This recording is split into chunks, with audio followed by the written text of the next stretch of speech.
For most of her life, if Laverna Smith wanted a fresh cut of beef, she had to board a plane to fetch it from the nearest butcher. But as of this week, she will be able to hop in her truck and drive there any day of the year, although it will still be a round trip of 276 kilometers.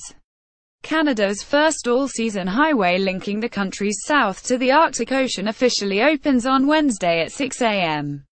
The $300 million gravel road stretches from the regional hub of Inuvik to the coastal hamlet of Tuxhoyaktuk in the Northwest Territories. It will trace a warm line across the tundra, making it the country's only drivable northwest passage to the sea. Smith hopes the new road will put an end to the isolation sometimes felt by the 800 inhabitants of Tukmapo. "It's going to be a total impact, for sure," Smith said. "We can just hop in a car and come down to Inuvik whenever we want." The highway was first conceived in the 1960s, but the Northwest Territories government did not make its first proposal to the federal government until 1998, and was only granted $200 million towards the project in 2009. Throughout that time, a seasonal winter road allowed goods to be trucked over the ice to Tuxhoyaktuk. But in warmer weather, the only access in or out was by plane. Promised as the road to resources by the previous Prime Minister, Stephen Harper, the highway is also seen as a way to strengthen ties between communities north of the 60th parallel, and those in what they refer to as the outside.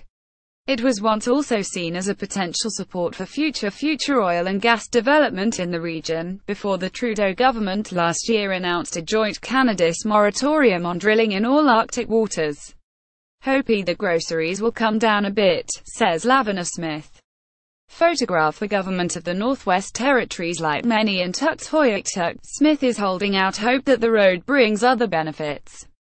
Smith is a partner in the end of the road and hopes to capitalize on the expected increase in tourism by opening the town's only sit-down restaurant. "We're already doing takeout," Smith said. "We're just waiting on the last few permits." Some local residents have expressed concern that the new road could change the Tuxhoyaktuk way of life. "Like all new things, it'll take some time to settle in," Smith said. One worry is that the road could increase access to drugs and alcohol, something many northern communities struggle with. In 2010, the hamlet put restrictions on booze, limiting residents to 48 cans of beer or 2 liters of liquor, but bootlegging persists. Smith hopes that the new road will put the bootleggers out of business.